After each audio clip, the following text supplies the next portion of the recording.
بہت بلند نہیں لیکن میڈیم سائز ہائٹ کی جو اپارٹمنٹس ہیں وہ بلڈنگز وہاں بنائی جائیں. مثال کے طور پہ 8 سے 12 منزلہ اپارٹمنٹ اگر وہاں بنائے جائیں بلاکس کی صورت میں، اور اس میں ایک وسیع ایریا گرینری کے لیے چھوڑا جائے، اور یہ جو اپارٹمنٹ ہیں اگر انہیں ماحول دوست طرز پہ اگر بنایا جائے تو اس سے رینیویبل انرجی جو ہے وہ بھی حاصل کی جا سکتی ہے سولر انرجی کے ذریعے، اور ان کی چھتیں جو ہیں ان کو بھی گرین رکھا جا سکتا ہے. تو اس کے نتیجے میں ہوگا کیا کہ یہ سارے ڈیولپرز جو اس وقت زرعی زمینوں کے پیچھے پڑے ہوئے ہیں اور وہ اس میں ایڈمنسٹریشن کو بھی برائب کرتے ہیں اور تباہی بھی پھیلاتے ہیں اور زرعی زمینوں کو برباد کر رہے ہیں، اس سے ہوگا یہ کہ یہ سارے ڈیولپرز جو ہے نا شہر کے اندر آ جائیں گے اور وہ ان سلمز کو جو ہے نا ایکوائر کرنا شروع کر دیں گے. اب سلمز جو ہیں ان کی لوکیشن شہر کے اندر ہے، اس لیے یہ زمینیں انتہائی قیمتی ہیں لیکن پورلی پلانڈ ہیں. اس لیے ہوگا یہ کہ جو ان سلمز میں جو چھوٹی چھوٹی زمینوں کے مالک ہیں، جب یہ ایگریمنٹ کریں گے ان بڑے ڈیولپرز کے ساتھ تو اس کے نتیجے میں انہیں بہت زیادہ پیسہ بھی ملے گا، اور اس کے نتیجے میں انہیں ظاہر اپارٹمنٹس بھی ملیں گے، بالکل اسی طریقے سے جس طرح ڈی ایچ اے جب زرعی زمینیں ایکوائر کرتا ہے اپنی فیزز کو لانچ کرنے کے لیے، تو وہ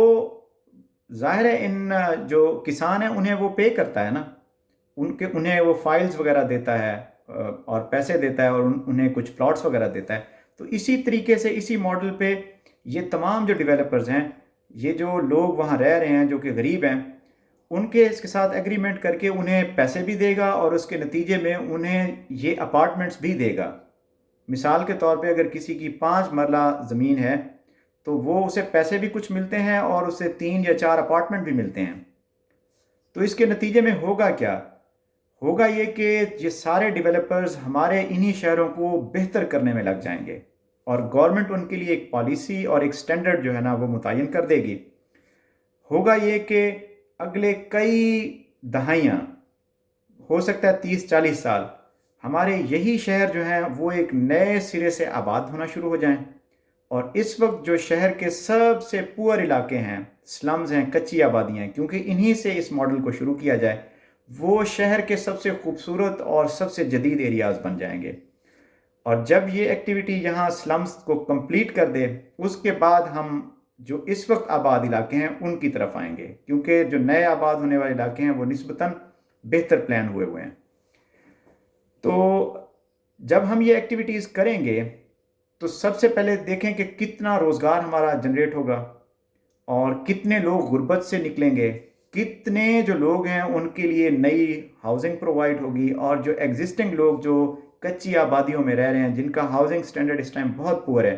وہ ان کا معیار زندگی کتنا بلند ہو جائے گا اور وہ کتنے امیر ہو جائیں گے. یہ سب سے اہم ترین نقطہ ہے. اس کے نتیجے میں اگلے کئی سالوں میں جو ہمارے شہروں کا بے دریغ جو پھیلاؤ ہے اس ٹائم وہ رک جائے گا، اور یہ ہمیں موقع دے گا کہ ہم فیوچر کے بارے میں تھوڑا ٹھہر کے اچھی طرح سوچ سمجھ کے کوئی پلاننگ کر سکیں. تیسری جو چیز ہے وہ ملتان سے پرٹیکولر ہے، کیونکہ کچھ شہر جو ہیں وہ ان میں کچھ ایکسٹرا آرڈنری ایونٹس ہو رہے ہوتے ہیں، ان میں ملتان بھی میرا خیال شامل ہے کہ اگر فیوچر میں ایک نیا صوبہ بنتا ہے اور اس کے نتیجے میں ایک پورا انفراسٹرکچر اور گورنمنٹ کی مشینری کے لیے زمین چاہیے، ایکسپینشن چاہیے، تو ظاہر ہے یہ ایک ایسی چیز ہے جو آلریڈی اسلم پہ کرنا ذرا مشکل ہو جائے گا. تو اس کے لیے شہر کو پھیلاؤ کی ضرورت ہے، اور یہ اس طرح کا جو پھیلاؤ ہے میری نظر میں وہ ناگزیر ہے کہ ایک نئی گورنمنٹ اور نیا سسٹم، وہاں ایک نئی مشینری ڈیولپ کی جا رہی ہے. تو اس کے لیے کیا سلوشن ہے؟ اگر آپ ملتان کو اس ٹائم دیکھیں تو ملتان کے 3 طرف باغات ہیں، اور صرف اس کی جو ویسٹ سائڈ ہے اس میں ریور چناب ہے، اور ریور چناب کراس کرتے ہی تھل کا ایک ڈیزرٹ ہے جو کہ ایک بہت بڑا تکون کی شکل میں ڈیزرٹ ہے، جو اسلام آباد اور پوٹوہار سے شروع ہوتا ہے اور آ کے مظفر گڑھ میں یہ ختم ہوتا ہے، اس کا جو اینڈ پوائنٹ ہے. لیکن یہ ڈیزرٹ جو ہے بہت بیوٹیفلی کنیکٹڈ ہے سٹی سینٹر سے ایک برج کے ذریعے، اور یہاں ایک بہترین انفراسٹرکچر روڈ کا موجود ہے. اور اگر اس کا سٹی سینٹر سے آپ فاصلہ چیک کریں تو وہ تقریباً 20 سے 25 کلومیٹر ہے، اور یہ سیم ڈسٹنس ہے جہاں اس وقت ملتان میں باغات کاٹے جا رہے ہیں اور ہاؤسنگ سوسائٹیز بنائی جا رہی ہیں۔ سٹی سینٹر سے ان دونوں جگہوں کا فاصلہ ایک جیسا ہی ہے۔ تو میری یہ سجیشن ہے کہ ملتان کی پرٹیکولر جو اس کی ایکسپینشن ہے، یا اس میں نئی اگر صوبائی مشینری چاہیے گورنمنٹ کی، یا ڈی ایچ اے کے کچھ اور اس میں فیزز اگر ان کے بنانے کا ارادہ ہو، یا بحریہ ٹاؤن کا اگر کوئی زمین ایکوائر کرنا چاہے، تو انہیں یہ آپشن دی جائے۔ اس کے نتیجے میں ہوگا یہ کہ جو سیمی ڈیزرٹ ہے اس ٹائم اس کی یوٹیلائزیشن نہیں ہے، اگر وہاں پہ خوبصورت ڈیولپمنٹ ہوتی ہے تو وہ ایریا گرین بھی ہو جائے گا، اور وہاں ایک نیا چھوٹا سب ارب جو ہے وہ بھی ڈیولپ ہو جائے گا، جو کہ ملتان شہر سے بہترین کنیکٹڈ ہوگا۔ اور اسی طریقے سے بڑے بڑے شہر دنیا میں آباد ہیں کہ ایک مین شہر ہے اور اس کے ساتھ چھوٹے چھوٹے سب ارب ہوتے ہیں۔